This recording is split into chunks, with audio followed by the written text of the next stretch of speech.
ভারতের রাজধানী দিল্লিতে বিধানসভা নির্বাচনের অধিকাংশ ভূত-ফেরত জরিপে এগিয়ে বিজেপি। ভূত-ফেরত জরিপের ফল মিলে গেলে দীর্ঘ প্রায় ৩ দশক পর দিল্লির ক্ষমতায় আসতে পারে দলটি।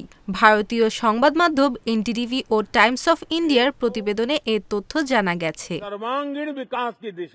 প্রতিবেদনে বলা হয়, অরবিন্দ কেজরিওয়ালের আম আদমি পার্টিকে হারিয়ে দিল্লিতে বিজেপি ক্ষমতায় আসতে চলেছে বলে অধিকাংশ বুথ-ফেরত জরিপে আভাস মিলেছে। বেশিরভাগ পরিসংখ্যানই বলছে ২৭ বছর পর বিজেপির বিজয় নিশান উঠতে চলেছে রাজধানীতে। তবে আগামী ৮ ফেব্রুয়ারি ফলাফলের পর স্পষ্ট হবে দিল্লি ভোটের প্রকৃত চিত্র।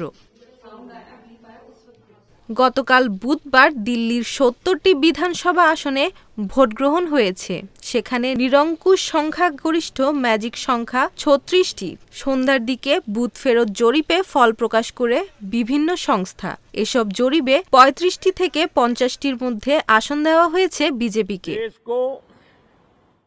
জরিপ সংখ্যা ম্যাট্রিক্সের এক্সিট পোল অনুযায়ী বিজেপি পেতে পারে ৩৫ থেকে ৪০টি আসন, আপ পেতে পারে ৩২ থেকে ৩৭টি আসন, কংগ্রেস পেতে পারে ০ থেকে ১টি আসন। চাণক্যের এক্সিট পোল অনুযায়ী বিজেপি পেতে পারে ৩৯ থেকে ৪৪টি আসন, আপ পেতে পারে ২৫ থেকে ২৮টি আসন, কংগ্রেস পেতে পারে ২ থেকে ৩টি আসন এবং ডিভি রিসার্চের জরিপ অনুযায়ী বিজেপি পেতে পারে ৩৬টি থেকে ৪০টি আসন, আপ পেতে পারে ২৬টি থেকে ৩৪টি আসন, কংগ্রেস পেতে পারে ০ আসন।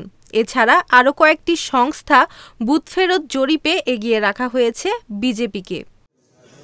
এবার দিল্লিতে বিধানসভা নির্বাচনে আপ, কংগ্রেস ও বহুজন সমাজ পার্টি ৭০টি আসনেই লড়ছে, আর বিজেপি প্রার্থী দিয়েছে ৬৮টি আসনে। ২০১৫ ও ২০ সালে দিল্লিতে বিধানসভা ভোটে জিতেছিল আপ।